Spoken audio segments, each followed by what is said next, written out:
आगाज जरा लेट किया है, 11 बजे का टाइम था, तकरीबन 4 बजे के आसपास मूवमेंट शुरू हुई, उसकी वजह? देखिए टाइम तो जो है जल्दी का था, लेकिन जुम्मे का वक्त था, जुम्मे की वक्त की वजह से हमने उनको टाइम दिया आवाम को वहाँ पे आने के लिए। और जुम्मे के बाद नमाज जुमा 3 बजे जो है खान साहब जो है वो कंटेनर पे आ गए थे और फिर उसके बाद तकरीर की और फिर रवाना हो गए। अभी आप देखें रात के 10 बजे हैं, जैसे कि अभी उल्फत भाई ने बताया कि ये कोई 5 से 6 किलोमीटर लंबी रैली है और उसमें हम जो सफ़र है वो बड़ी मुश्किल से तय कर रहे हैं, जो अभी तक लाहौर शहर के मुज़ाफ़ात में पहुंचा है। ओके, ठीक है। अभी ये उल्फत ने भी बात की कि वो इसको खूनी मार्च भी कहा कि खून खराबे का अंदेशा हो सकता है। फैसल वाडा साहब ने ज़ाहिर बात की थी, तो आपको वो उस बात का कोई इम्पैक्ट नज़र आ रहा है या खैर वो तो उल्फत की बात, उल्फत के मुताबिक तो ऐसा कुछ नहीं है।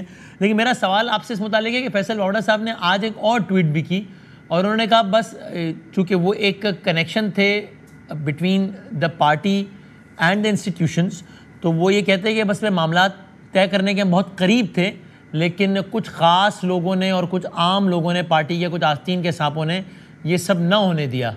क्या कहिएगा? वैसे मैं ना काफ़ी अरसे से, वसीम भाई आपको पता है, मीडिया डील करता हूँ पार्टी का। जी। हम फैसल वाडा साहब को पार्टी में भी इतना सीरियस नहीं लेते जितना आप लोगों ने ले लिया उनको। अच्छा, गुफ्तगू जो है वो चलो सर, आपकी पार्टी का एक फर्द, अच्छा कितना सीरियस लेते हैं ये तो आप ये कह रहे हैं, आज ये कह रहे हैं, वरना फैसल वाडा पीटीआई की तारीख के एक आदमी है जो कि जब कटहरे में आए तो इमरान खान साहब ने नेशनल असेंबली की सीट कुर्बान करके सेनेट में अकोमोडेट किया, कराची की सीट चली गई, इतना सीरियस लिया इमरान खान साहब ने उनको। ऐसी कोई दूसरी मिसाल नहीं है। आज आप ये कह रहे हैं आपकी मर्जी है, अब बताइए। तो देखिए सीट लेना और देना किसी की गुफ्तगू पे तो फर्क नहीं पड़ रहा ना जी। मैं ये कह रहा हूँ सीट ज्यादा इंपॉर्टेंट क्या होगी? नेशनल असेंबली की एक सीट खो दी आपने कराची में, जब से दोबारा इलेक्शन हुआ 7वें नंबर पर आया आप इतने, और वो इसलिए लिया था कि नजर आ रहा था कि वो डी सीट हो जाएंगे वहां से, तो सेनेट से निकाल के, नेशनल असेंबली से निकाल के सेनेट में अकोमोडेट कर दिया। पार्टी में एक रुकन की कंट्रीब्यूशन पे उसको टिकट दे दिया जाता है। अभी उसकी सीरियसनेस, नॉन सीरियसनेस जो है उनकी बयानियाँ भी होती है। और जेन्युइनली मैं कभी ज़िंदगी में, हालांकि मैंने बड़ी कुर्बत से उनसे काम किया हुआ है, मेरे बड़े अजीज़ दोस्त हैं, काबिल एहतराम हैं, लेकिन मैंने कभी उनको इस तरह सीरियस लिया नहीं है, ना पार्टी में कोई सीरियस लेता है। जब वो कैबिनेट में भी थे या पहले भी थे, तो मेरा नहीं ख्याल है कि किसी को भी उनकी बात इतनी सीरियस लेनी चाहिए। और दूसरा रहा, वो ये तासर पेश करते रहे हैं कि शायद कोई रब्ता कर रहे थे वो किसी के साथ। मेरा नहीं ख्याल कि उस लेवल पे वो उनका कोई था पॉइंट। वो रेलेवेंस के लिए, पॉलिटिकल रेलेवेंस के लिए गुफ्तगू कर लेते हैं। अच्छा, आपका ख्याल वैसे क्या है कि उन्होंने ये जो भी कहा वो क्यों कहा आपकी राय में? देखिए मेरा ख्याल ये है कि कोई पार्टी का रुकन जो इमरान खान पे और उसकी तहरीक पे बिलीव करता है, वो इस टाइम पे ये प्रेस कॉन्फ्रेंस इस तरह की गुफ्तगू करके इमरान खान की 26 साल जदोजहद, वो 70वें साल में हैं, उसको नुकसान पहुंचा रहे, ना कि फ़ायदा। मैं एक पॉलिटिकल वर्कर हूँ, मेरे पार्टी में बेतहाशा इख्तलाफात हो सकते हैं चेयरमैन के साथ भी और पार्टी के साथ भी, लेकिन वो आपके लिए नहीं है, वो मेरी पार्टी के अंदर की स्ट्रगल है।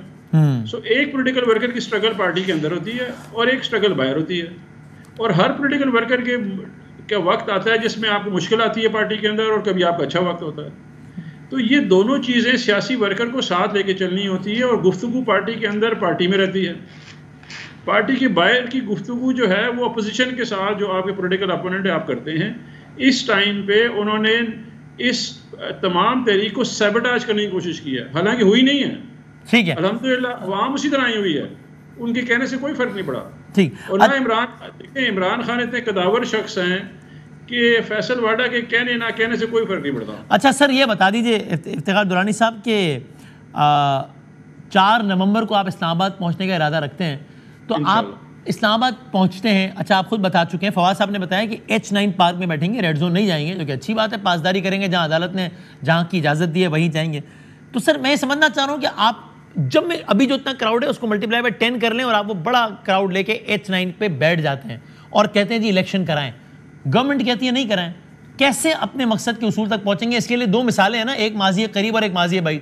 मौलाना फजलुर रहमान साहब आए, H9 में बैठे, नहीं कुछ नहीं कर सके आपके खिलाफ। आप लोग आए, 126 दिन बैठे, रेड जोन में बैठे, कुछ नहीं कर सके, हुकूमत नहीं गिरा सके। तो अब ये काम कैसे हो पाएगा सर इस लॉन्ग मार्च से जब शुरू हुआ है? देखिए, ये जो हकीकी आज़ादी मार्च है, मतलब ये तो लॉन्ग मार्च, इसको हकीकी आज़ादी मार्च है। और अगर आप दुनिया की तारीख देखें, कौमों ने सालों साल जो है पैदल चले हुए हैं अपनी आज़ादी हासिल करने के लिए। ये हमारे नेबरिंग चाइना में एक साल लोग पैदल चले हैं। ये आज़ादी जो है इलेक्शन पे नहीं ख़त्म हो रही है।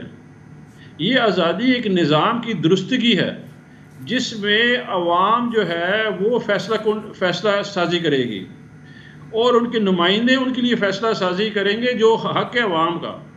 ये वो स्ट्रगल है जो इमरान खान कर रहे हैं, और ये इलेक्शन उसमें एक स्टेप है, इस पे ख़त्म नहीं हो जाएगी। हाँ, लेकिन आपका पहला मुतालबा तो ये ना कि इलेक्शन की डेट चाहिए। तो मैं ये जानना चाह रहा हूँ ये किस तरह ले पाएंगे? पाकिस्तान की हालिया और पहले की तारीख में ऐसी कोई मिसाल मिलती नहीं है जब स्ट्रीट पावर से किसी गवर्नमेंट ने रिजाइन कर दिया। आप भी ये नहीं कर पाए और आपके खिलाफ भी ये नहीं हो पाया था।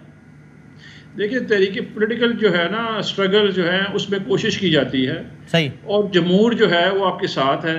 और मेरा ख्याल है कि जितनी पॉपुलैरिटी इमरान खान की इस वक्त है, अगर जमहूर का जो है एहतराम नहीं किया जा सकता तो ये तो मुल्क के लिए कोई अच्छी अलामत नहीं है कि जमहूर कह रहा है कि इलेक्शन अनाउंस कर दें और आप कहें जी मैं नहीं कर रहा। ठीक है जी, अच्छा, अवाम ने जो है फैसले सुनाए, बाई इलेक्शन में भी सुनाया, अभी कौमी असम्बली की नशिस्तों में भी सुनाया।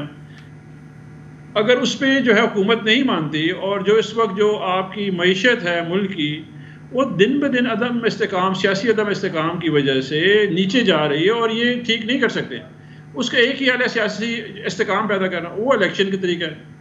अगर इनका ज़ाती मफाद जो है वो जो इस वक्त अपने केसेस ख़त्म कर रहे हैं या अपने पैसे जो साइफोन ऑफ किए उनको सिक्योर कर रहे हैं, इसके अलावा तो कोई और मकसद हो ही नहीं सकता। ऊपर से ये इम्पोर्टेड रजीम है, वो लिजिटिमेसी भी नहीं है उनके पास। जब लिजिट नहीं है तो आया क्या उसमें बैरियर है कि एक जमहूर जो है जो इस वक्त 4 सूबों से आ रहा है, 5 सूबों से, खैबर उधर से भी आ रहा है, सिंध से भी आ रहा है, बलूचिस्तान से भी आ रहा है, गिलगित बल्तिस्तान से भी आ रहा है, KP से भी आ रहा है, पंजाब से भी आ रहा है, और आप एहतराम ना करें सर। लेकिन बात वही है, ये आप एहतजाज कर रहे हैं और एहतजाज आपका राइट है, और आप कह रहे हैं कि हम रेड जोन में नहीं जाएंगे और हम पुरअमन रहेंगे, तो ये तो बड़ी ज़बरदस्त बात है। इसमें तो फिर बात ही ख़त्म हो गई कि आपका, लेकिन तो पुरअमन एहतजाज करना तो आपका राइट है। सवाल वही था कि इसको मटीरियल इसको कर कैसे पाएंगे, इस पर अपना मुतालबा मनवा कैसे पाएंगे, ये एक सवाल है। लेकिन चलें मैं आगे बढ़ता हूँ कि ये जो लॉन्ग मार्च जिसको हकीकी आज़ादी मार्च है जो आपका, ये पहला मरहला है आपकी तहरीक का, या आपकी तहरीक का ये नुक्ता उरूज और नुक्ता इख्तिताम है, या इसके बाद कुछ और भी करना है आपने? फिर ये पहला मरहला है जी। देखिए इसके बाद क्या करेंगे? ये तो मराइल आगे बढ़ते रहेंगे ना जी, ये मराइल बढ़ते रहेंगे। इस वक्त जो है देखे ना, इंतखाब वगैरह मराइल थोड़े से और आगे बढ़ गए, 3-4 महीने खेत लिया, फिर तो बस वैसे ही आम इंतखाबात का टाइम तकरीबन आ ही जाएगा, क्योंकि सितंबर अक्टूबर में अगर इलेक्शन है या नवंबर में है तो उससे 2-3 महीने पहले वैसे ही केयर टेकर है, तो कुछ महीने ही खींचने गवर्नमेंट ने, तो खींच नहीं लेगी क्या? नहीं, आप एक्चुअली सारी गुफ्तगू इंतखाबात की गिर्द कर रहे हैं, मैं उससे आगे की बात सर इसलिए कि आपके हर बयानिए में यही है कि मुल्क के सारे मसाइल का सब यही की हल है फौरी इंतखाबात, आप लोग ये कह रहे हैं ना खुद।